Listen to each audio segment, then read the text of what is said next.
Boa noite, meus irmãos. Graça e a paz do Senhor. Essa semana, se Deus quiser, o ar vai ser consertado, tá? Porque a gente estava esperando uma posição da Energisa também, sobre um problema que estava aí na energia.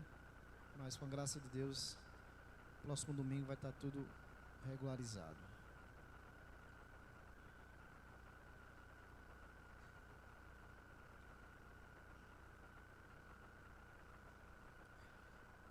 Se Jesus Cristo tem toda a autoridade no céu e na terra, porque nós estamos ainda tão parados no nosso condado, enquanto o mundo inteiro precisa da sua glória?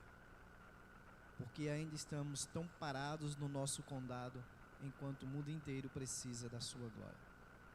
Tem uma saga bem famosa. Quem não gosta de ler muito, só é assistir os filmes, né? Os 3 primeiros, para ter uma visão geral, que é o Senhor dos Anéis. E lá conta a história, entre várias histórias, mas a história, o fio condutor da história, é a história de um jovem hobbit, chamado Frodo Bolseiro, que ele vivia no condado, um lugar de paz, um lugar que certamente, se você conhecesse, você não queria sair de lá. É um lugar de tranquilidade, um lugar onde a rotina lá deles é uma rotina muito tranquila, chá da tarde, amigos locais sem muito problemas, uma rotina extremamente tranquila.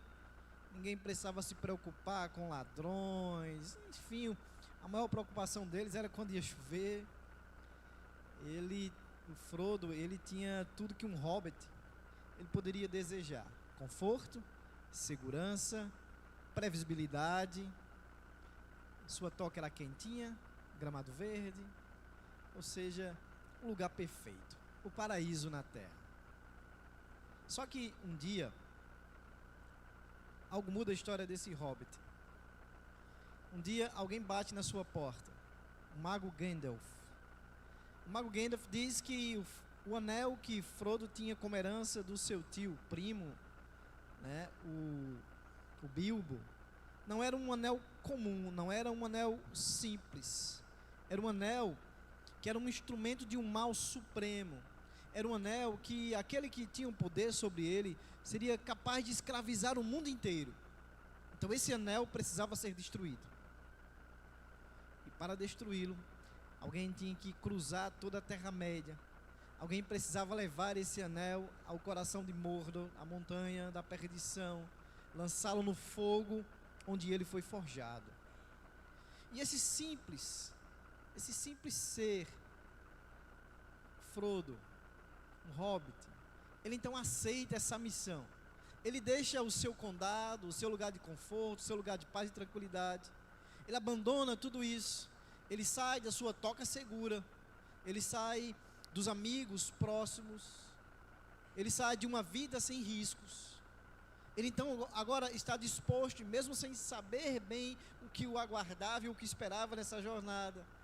Ele entra num mundo hostil, num mundo de florestas escuras, num mundo onde os orcs sedentos por sangue poderiam comê-lo, onde criaturas da noite caçavam-no, onde ele estava sujeito a traições, fomes, medos, sem falar que o próprio anel o tempo todo sussurrava no seu ouvido a corrupção. O tempo todo o anel queria mudá-lo, transformá-lo para ser algo pior, alguém pior. Queridos irmãos, esse chamado de Frodo é um chamado exatamente, ou pelo menos parecido, fazendo um paralelo aqui, um chamado que Jesus faz a cada um de nós. Ele nos confronta no nosso condado, no nosso condado particular, na nossa rotina confortável, da nossa família, do nosso trabalho, dos nossos amigos de sempre. Afinal de contas, nós estamos sempre rodeados por pessoas iguais, parecidas conosco. E esse Cristo que nos confronta, essa noite, ele tem uma mensagem para nós, uma mensagem de confronto. Ele tem um convite que não é um convite opcional, é um chamado pessoal. Ninguém pode carregar o seu anel por você. Cada um tem uma parte nessa missão que Jesus lhe chama. Eu sei que sair do conforto incomoda, assusta, mas o chamado de Cristo, ele vem mesmo assim. Ele quer nos provocar essa noite. Vamos lá, em Mateus capítulo 28, verso 18 ao verso 20. Diz assim a palavra de Deus, acompanhe no telão. Jesus, aproximando-se, falou-lhes, dizendo: toda autoridade me foi dada no céu e na terra. Portanto, vão e façam discípulos de todas as nações, batizando-os em nome do Pai, do Filho e do Espírito Santo, ensinando-os a guardar todas as coisas que tenho ordenado a vocês. E eis que estou com vocês todos os dias até o fim. Senhor Deus, nós te agradecemos por tudo que já foi cantado, lido, Senhor, dito essa noite. Nossa oração é que o Senhor tenha recebido os nossos cânticos, ó Pai. E agora nós pedimos, fala aos nossos corações.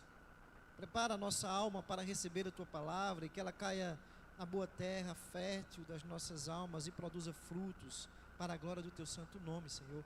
Me usa como instrumento nas Tuas mãos, apesar de quem eu sou. Mas que o Senhor possa produzir frutos para a Tua glória essa noite, ó Pai. Em nome de Jesus. Amém. Nós daremos continuidade à nossa nova série de mensagens. Inclusive eu mudei o primeiro nome, que é Chamados. Uma jornada sobre discipulado, transformação e comunhão. E a nossa segunda mensagem da série, já que a primeira, não sei se vocês lembram, foi Chamados para seguir, hoje será Chamados para fazer discípulos. Chamados para fazer discípulos. Nós aprenderemos porque Jesus possui toda a autoridade. Sua igreja deve fazer discípulos de todas as nações, confiando em sua presença até o fim.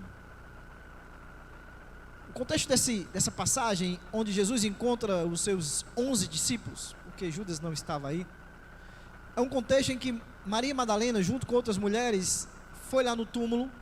Elas encontram um anjo, o anjo diz para elas: vão adiante, diga aos discípulos de Cristo que eles devem se encontrar com ele na Galileia. E esse momento é justamente o momento em que o Cristo ressurreto se encontra com seus 11 discípulos. Interessante, meus queridos, um parênteses histórico sobre esse texto que é conhecido como a Grande Comissão. Quando Jesus deu essa grande comissão, ir por todo mundo e pregai, muitos cristãos do século XVIII, da época de um homem chamado William Carey, muitos, eu diria a grande parte dos cristãos, e a gente está falando, óbvio, já de crentes, depois da Igreja Católica, passar pela Reforma Protestante e tal, muitos achavam que essa ordem de Cristo, ela tinha se cumprido nos apóstolos. Muitos achavam, e por isso que existia uma espécie de letargia da igreja, que essa ordem de ir e fazer discípulos era uma ordem válida apenas para aqueles 11 apóstolos. A igreja estava parada, a igreja estava influenciada pelo hipercalvinismo, que dizia: não, se Deus quiser salvar os pagãos, Ele mesmo vai fazer isso. Inclusive, essa é uma fala de um pastor batista, quando William Carey questiona essa ideia. Não, se Deus vai salvar de qualquer maneira. Mas em 1792, esse autodidata, William Carey, sapateiro, sinal, ele escreve um pequeno livro que muda a história das missões modernas. O livro não tem em português, mas traduzindo o título seria Uma investigação sobre as obrigações dos cristãos de usar meios para a conversão dos pagãos. E o William Carey ali vai, então, desconstruir essa ideia e vai provar à luz da própria Bíblia que aquele ide de Cristo não se encerrava nos apóstolos, mas era para toda a igreja, para todos os discípulos. Com muita coragem, mas sobretudo com base na palavra, ele diz: a grande comissão não é opcional, ela não expirou, ela não teve prazo de validade, ela continua válida para todos os discípulos de Jesus em todos os tempos. Aquele livro, meus queridos, caiu como um terremoto para a realidade daquela época do século XVIII. E poucas semanas depois, por causa de todo o burburinho que o livro causou, nasceu a primeira sociedade missionária moderna, Por isso que William Carey é chamado de pai das missões modernas. O próprio William Carey foi para a Índia, onde plantou o Evangelho, onde traduziu a Bíblia, onde, por meio da vida dele, milhares de pessoas foram convertidas. Esse texto, como eu já falei, é conhecido como a grande comissão. Mas talvez, na minha e na sua vida, ele seja a grande omissão. Vamos ver se no final ele é a grande comissão ou a grande omissão. Nós vamos expor os versos e aprender 3 coisas, 3 pontos, bem, para mim, vejo bem natural no texto. Primeiro, o fundamento da missão, depois, qual a missão, e por fim, qual a promessa de Cristo para aqueles que cumprirão a missão. Primeiro, o fundamento da missão. Qual o fundamento da missão? O rei que possui toda a autoridade. Cristo diz: toda a autoridade me foi dada no céu e na terra. Quando a gente olha para o Evangelho segundo Mateus, a gente percebe que, em sua totalidade, esse Evangelho enfatiza a autoridade de Deus. Se você folhear os primeiros capítulos, você vai ver no capítulo 7, por exemplo, que ali Mateus mostra que havia autoridade de Cristo ao ensinar. As multidões ficaram admiradas com a autoridade com que ele ensinava. Depois você vai ver no capítulo 8, como Cristo, exercendo sua autoridade, curava. Até mesmo exercendo a sua autoridade, no capítulo 9, perdoava. O próprio Deus, em Mateus 10, vai dar autoridade aos apóstolos. Ele tinha autoridade sobre Satanás e delega essa autoridade aos seus apóstolos para, inclusive, expulsar demônios. E ao final do Evangelho, então, Mateus deixa claro que Jesus tem toda a autoridade. Mas não somente isso, esse Evangelho começa afirmando que Jesus era da linhagem real de Davi, do rei Davi. Esse Evangelho registra que, enquanto criança, Cristo foi reconhecido pelos astrólogos vindo do Oriente como rei dos judeus. Agora, depois de crucificado, o rei dos judeus, que ressuscitou dos mortos, que está aqui no seu estado glorificado, como Cristo ressurreto, sem nenhuma reserva, ele arroga-se a posse completa, toda a autoridade no céu e na terra. Jesus é o rei que tem toda a autoridade sobre todas as coisas no céu e na terra. Mas vamos mais além do que está por trás dessa afirmação. Se a gente abrir a Bíblia em Daniel capítulo 7, no verso 14, no verso 13 aqui fala do Filho do Homem, e no verso 14 ele diz que a esse Filho do Homem foi-lhe dado o domínio, a glória e o reino, para que as pessoas de todos os povos, nações e línguas o servissem. O seu domínio é domínio eterno, que não passará, e o seu reino jamais será destruído. A ideia aqui é que o Messias prometido por Deus, anunciado por vários profetas, ele concentraria sobre si todo o poder. Então, quando os discípulos ouviram isso da boca de Deus, provavelmente devem ter passado muita coisa na cabeça deles. Eles estavam vendo o cumprimento da profecia de Daniel, o Filho do Homem, aquele sobre o qual diante dele todas as pessoas, toda língua, toda nação se dobrarão. E aí diz: portanto, toda autoridade me foi dada no céu e na terra. Portanto, aqui é importante a gente não perder de vista, porque o conector portanto está ligado ao contexto anterior. O que é dito depois de portanto está fundamentado nessa verdade anteriormente. O que Jesus convoca os discípulos, o que Jesus convoca a igreja dele, a mim e a você, a fazerem, só é possível, meus queridos, com base nessa verdade. A verdade de que Ele é Senhor de todas as coisas.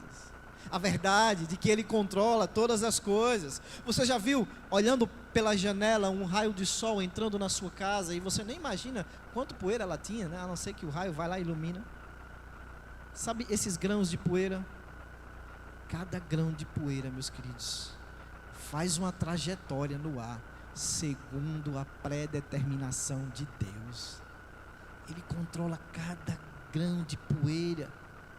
Essa dança da poeira é controlada pelo próprio Deus. Nada foge ao seu controle. Toda autoridade lhe foi dada. Qual o fundamento da missão?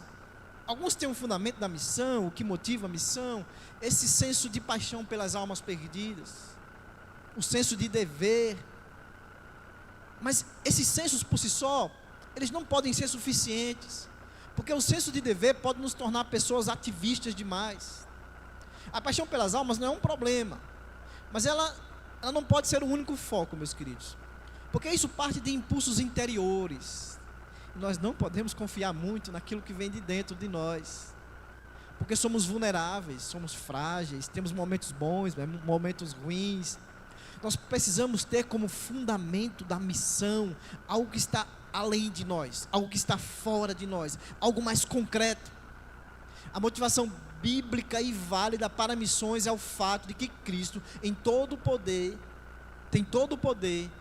e Ele deseja que o mundo o adore. A igreja é impulsionada na missão de fazer discípulos, porque ela percebe que o Cristo exaltado, o Cristo ressurreto, não está recebendo a glória devida, não está recebendo a adoração devida. Então há uma indignação santa diante da falta da glória dada a Deus, que deve ser dada. E isso deve mover o meu e o seu coração.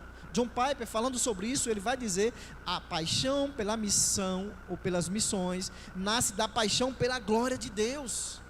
Missões existem porque a adoração não existe.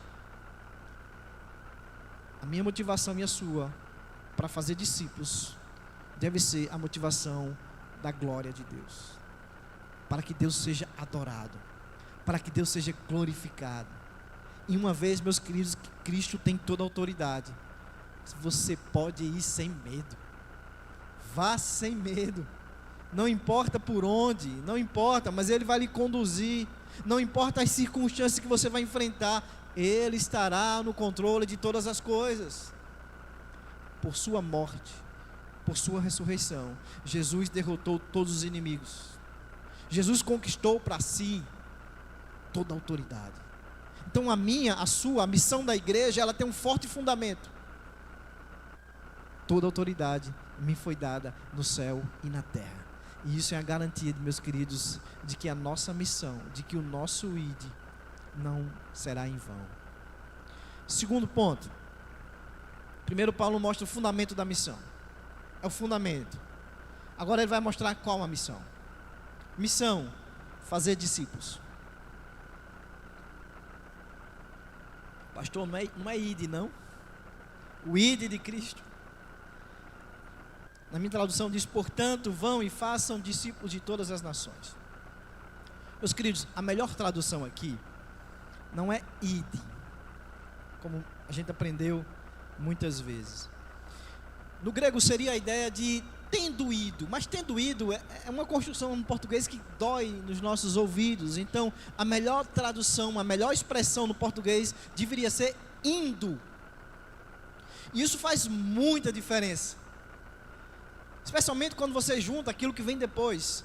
Indo, fazer discípulos. Indo, discipulem. Então, o fazer discípulo, façam discípulos, é o que está no modo imperativo. É a ordem do versículo. Faça discípulos. Essa é a ordem. O foco aqui não é o id, até porque tanto o id, quanto o batizando, quanto o ensinando, estão no gerúndio. O imperativo é o id. Id, ou indo, melhor dizendo. Muitas traduções seriam possíveis. Por exemplo, indo, façam discípulos. Seguindo sua vida, façam discípulos. Fazendo a jornada de vocês, façam discípulos. Caminhando por aí, façam discípulos. Vivendo sua vida, façam discípulos. Essas seriam traduções possíveis. Porque Cristo não nos convoca simplesmente a ir para algum lugar falar de Jesus. Claro que esse chamado transcultural, ele é possível, e ninguém está desmerecendo e dizendo que o texto não inclui sim, fazer o chamado transcultural, ir onde Cristo ainda não foi pregado, continua válido. Mas esse chamado é sobretudo um testemunho local. O ID parece incentivar essa ideia de missões transculturais, e inclusive ao longo da Idade Média e a Idade Moderna, podemos dizer assim, esse ID foi traduzido mais por essa ideia mesmo, de missão é ir a algum lugar, pregar o Evangelho, ir a algum lugar, sair daqui, se deslocar. Então, durante a Idade Média e a Idade Moderna, eu digo isso porque na igreja primitiva nós vemos um outro tipo de movimento, nós vamos explorar melhor em outra mensagem. fica evidente essa ideia de missão como ir para algum lugar. Mas, meus queridos, a expressão aqui, traduzida por indo, dá a ideia de um convite, de continuar vivendo as nossas vidas ordinárias, naturalmente. E onde eu estiver, por onde eu andar, o caminho que eu traçar, o caminho que eu fizer, eu deva fazer discípulos de Jesus. Indo. Um discípulo é aquele que crê em Cristo como seu único e suficiente Salvador. Expressa fé em Cristo ao ser batizado. É aquele que permanece em comunhão com os irmãos, a fim de aprender as verdades da fé. E então ser capaz também de ensinar essa verdade a outros. Esse é o padrão da igreja do Novo Testamento. Inclusive, se você falar em 2 Timóteo, capítulo 2, verso 2, diz: e o que você ouviu de mim na presença de muitas testemunhas, isso mesmo transmita a homens fiéis, idôneos, para instruir a outros. Não foi justamente isso que a igreja primitiva fez? Não foi isso que eles fizeram? Donas de casas, que falavam para as suas amigas, que lavando roupa ali na beira do riacho, comentava sobre Cristo. Não foram os soldados que andando por onde quer que fossem, falaram de Cristo, e assim a mensagem, a semente foi plantada em toda a Europa. Não foram pessoas simples que entenderam esse chamado.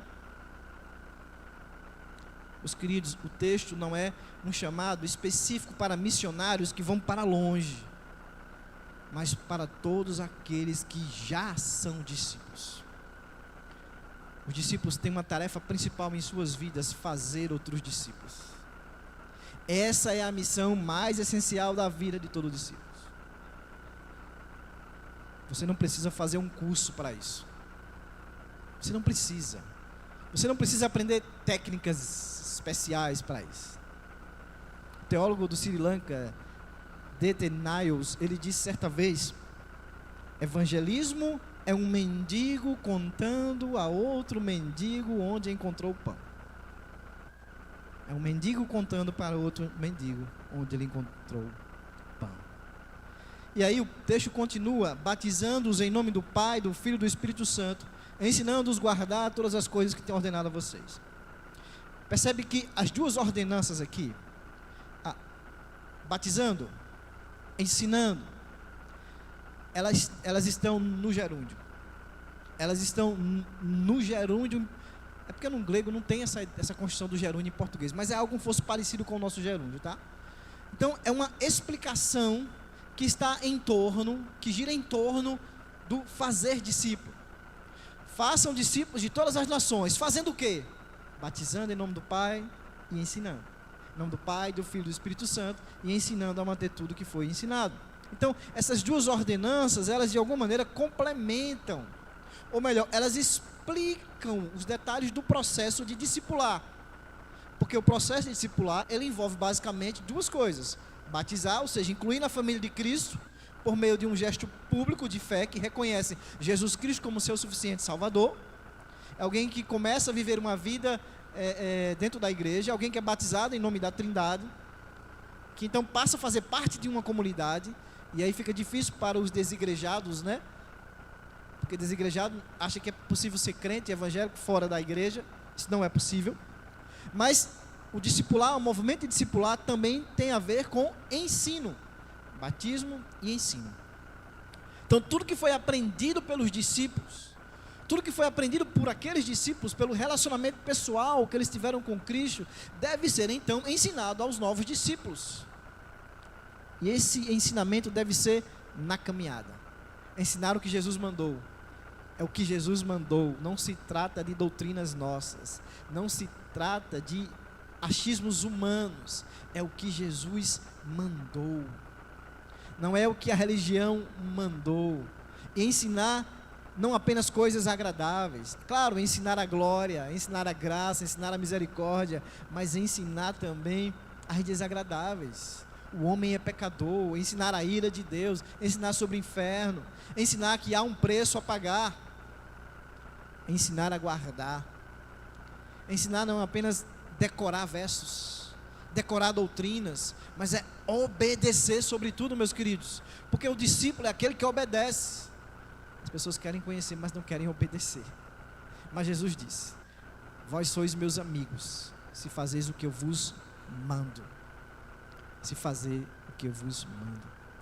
Mark Dever, no livro dele, Discipulado, ele diz: discipular é exercer uma boa influência espiritual sobre alguém, de modo deliberado, ou seja, intencional, de forma que essa pessoa se torne mais parecida com Cristo. Eu gosto muito desse conceito de discípulo e discipulado, né?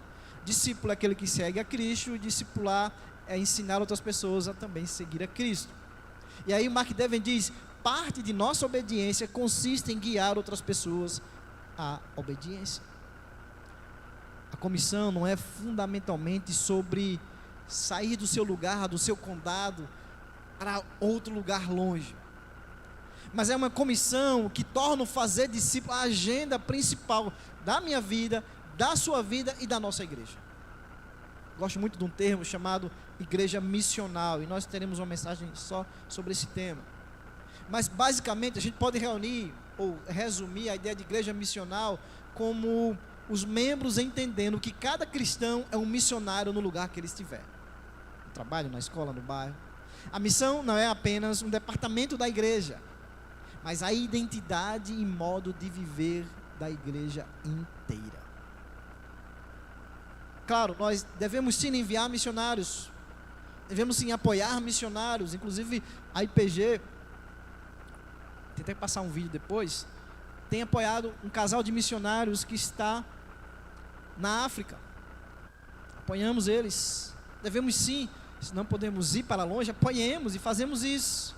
Mas meus queridos, nós sobretudo deveríamos ser missionários no lugar que estamos, no nosso lar, na nossa família, na nossa vizinhança, na nossa cidade, no nosso trabalho. Ser um discípulo significa ser chamado a fazer novos discípulos. Nosso alvo não é fazer membros da igreja presbiteriana de Guarabira, mas verdadeiros discípulos de Jesus. Mas às vezes a gente se desvia desse padrão. Na maior parte das igrejas, e eu acho que não é a nossa, o que é que a igreja faz? Paga o pastor para pregar, para ganhar as almas, para ajudar essas almas, enquanto os membros da igreja ficam ali como torcedores quando estão animados, ou ficam como meros espectadores, como se essa missão, como se essa obrigação, como se esse dever de fazer discípulos fosse apenas do pastor. Mas não é. E essa noite eu quero que você saia daqui incomodado com isso, saia daqui determinado a fazer discípulos. Porque ao você ser convertido por Deus, sabe por que você não é logo arrebatado para o céu? Não poderia ser assim?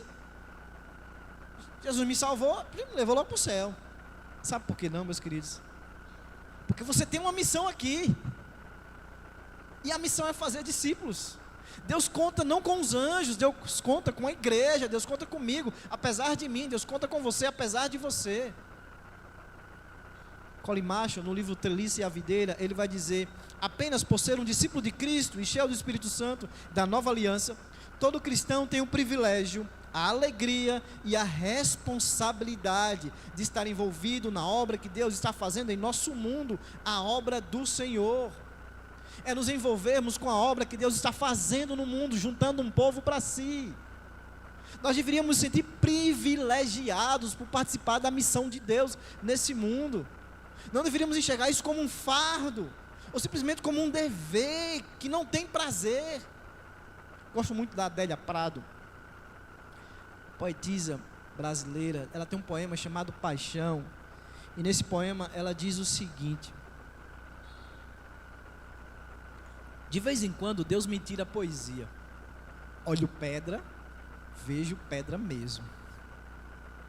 Às vezes, meus irmãos, nós perdemos o encanto do Evangelho, da mensagem do Evangelho. A gente olha para o Evangelho e vê apenas como uma mensagem a mais, a Bíblia apenas como um livro a mais.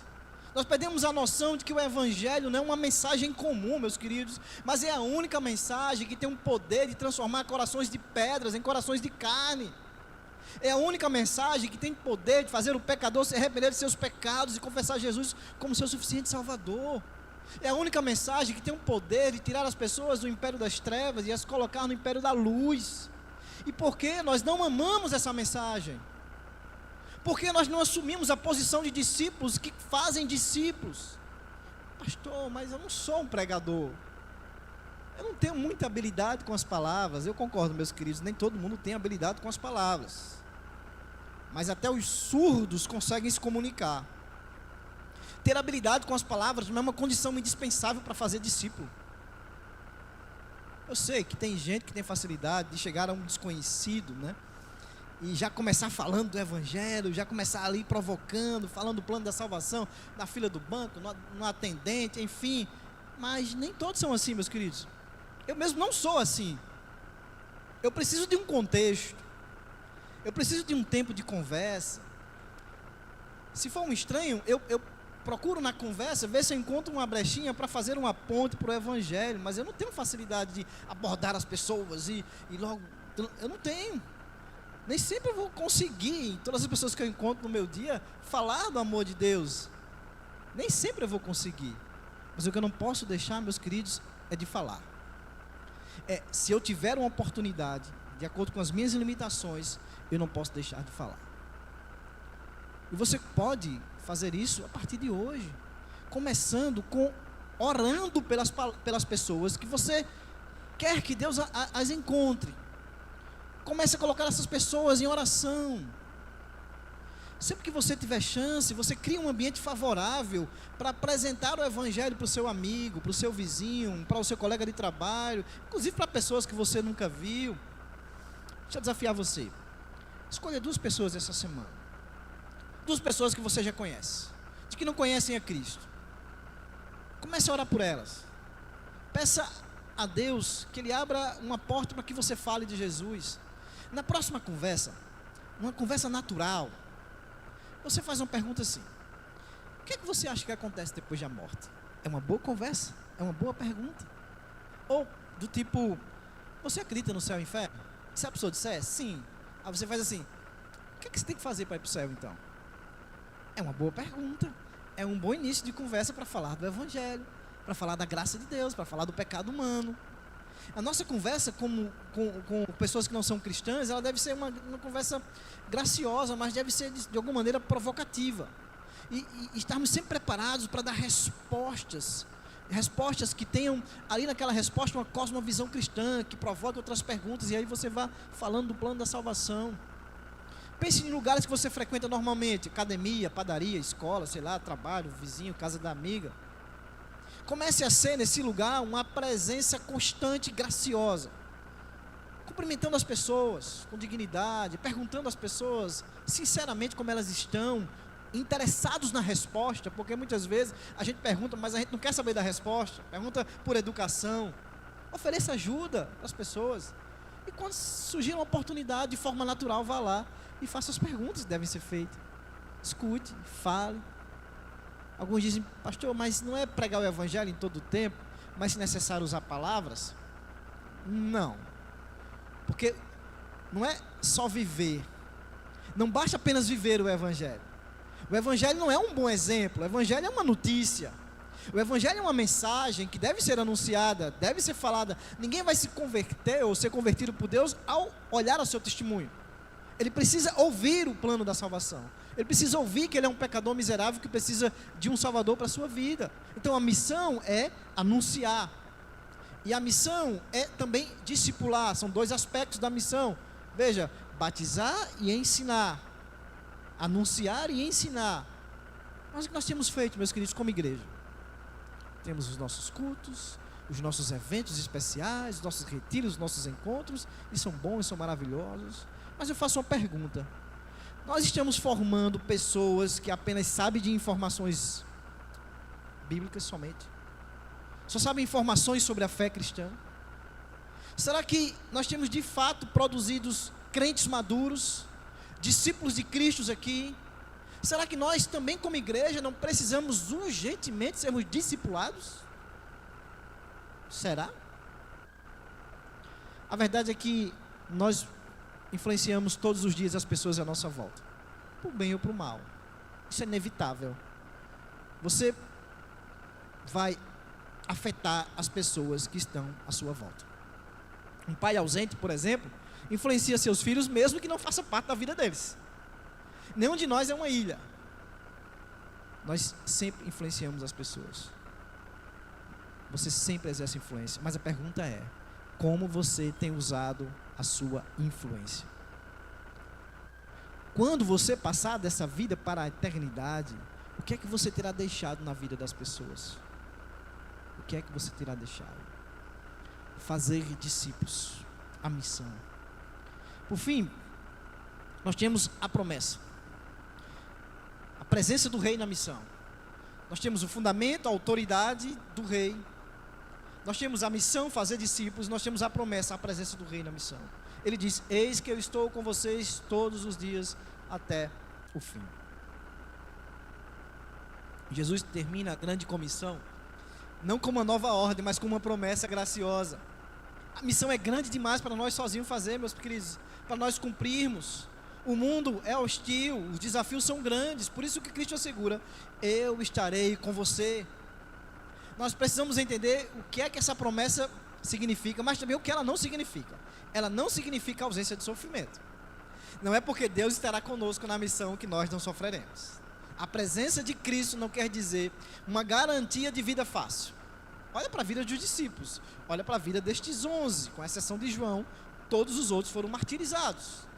Eles enfrentaram isso: perseguição, oposição, prisões e até martírio. A história da igreja mostra isso. Muitos irmãos, nesse momento, enquanto estamos aqui livremente pregando o Evangelho, estão sendo mortos por serem cristãos.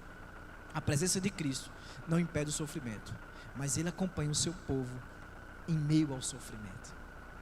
A promessa não significa vitória imediata sobre os inimigos. Jesus não promete que nós venceremos todas as batalhas desta vida. Quantas igrejas não abriram e não fecharam? Quantas igrejas da primitiva foram destruídas? Haverá sim oposição, haverá sim rejeição. A missão cristã nunca foi uma caminhada tranquila. Nós perderemos algumas batalhas, mas nós temos a plena convicção que a guerra será vencida, meus queridos. O inferno não prevalecerá contra a igreja. O que é que essa promessa significa realmente? Significa que Deus estará conosco. Significa uma promessa muito maior, que Ele estará presente durante a missão, sustentando o seu povo na missão. A presença de Cristo na missão, entre nós, o ressurreto entre nós, significa que Ele dá poder para enfrentar a perseguição. Significa que Ele fortalece a sua igreja diante das perseguições. Significa que Ele vai nos encher de coragem, intrepidez. Significa que Ele vai nos dar consolo em meio às lutas e dificuldades da vida. Significa que Ele vai sustentar a igreja até o fim da história. Porque a igreja não cumpre a missão sozinha, meus queridos. O Rei encarnado está caminhando conosco. Então a grande comissão começa com a autoridade de Cristo e termina com a presença de Cristo em meio de nós. A igreja vai ao mundo porque o Rei tem toda a autoridade, porque o Rei caminha conosco. Ele é o Emanuel, o Deus conosco. E Ele termina até o fim, ou até a consumação do século. Ele diz: essa missão é até a consumação dos séculos. Não foi apenas uma tarefa para os apóstolos, mas um mandato para toda a igreja. Enquanto Cristo não retornar em glória, a igreja permanece enviada ao mundo para fazer discípulos. Assim, meus queridos, entre a ressurreição e a sua segunda vinda, a igreja vive nesse intervalo missionário, anunciando o Evangelho até que o Rei volte. Na história do Senhor dos Anéis, Frodo, ele saiu do condado, ele carregou esse fardo que o quase destruiu. Ele chegou no monte da perdição exausto, marcado pelo peso da jornada. E no último momento, eu vou contar o fim, ele falhou. Ele falhou, mas a missão foi cumprida, porque ele tinha um amigo fiel. E a gente até falou sobre o amigo fiel, o Sam aqui. O anel foi destruído, o mal foi derrotado. Frodo não chegou lá sozinho. Sam, muitas vezes, no caso no final ali, o carregou até nos braços, porque ele não conseguia mais andar. E toda a sociedade do anel o sustentou ao longo de toda a jornada, ao longo de toda a saga. E essa imagem nos ajuda a entender algo sobre a grande comissão. Jesus nos chama para uma missão, um chamado que muitas vezes vai nos tirar da zona de conforto, porque fazer discípulos significa enfrentar indiferentes, negar a si mesmo o nosso tempo, nossas prioridades, significa também enfrentar oposição, desafios espirituais reais, mas é algo importante que precisamos entender.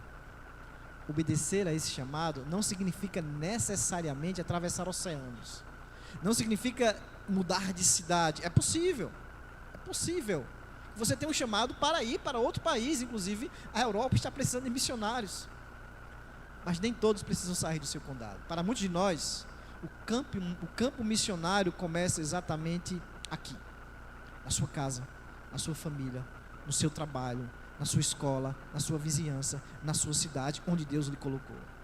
O chamado de Cristo não é para apenas alguns heróis, é para toda a igreja, é para mim, é para você.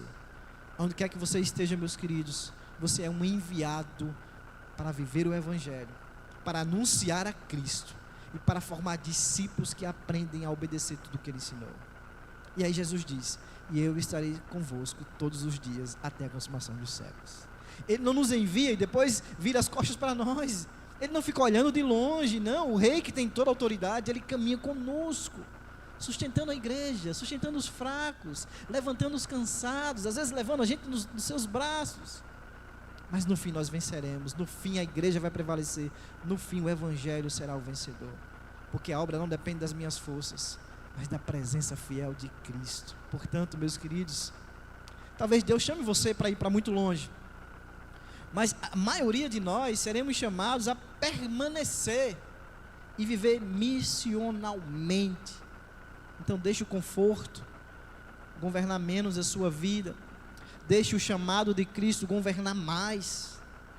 Seja no seu condado ou em terras distantes, viva como alguém enviado pelo rei e faça discípulos, até o dia em que o rei voltará e a missão finalmente estará completa. Chamados, vamos ao Ministério de Música, chamados para fazer discípulos. Esse é o chamado de Cristo para nós essa noite, meus queridos, que saiamos daqui decididos em nossos corações a cumprir esse chamado, que não se resumiu, que não se esgotou aos seus apóstolos, mas ele vai cobrar de mim e de você. Vamos ficar de pé? Vamos cantar mais uma canção?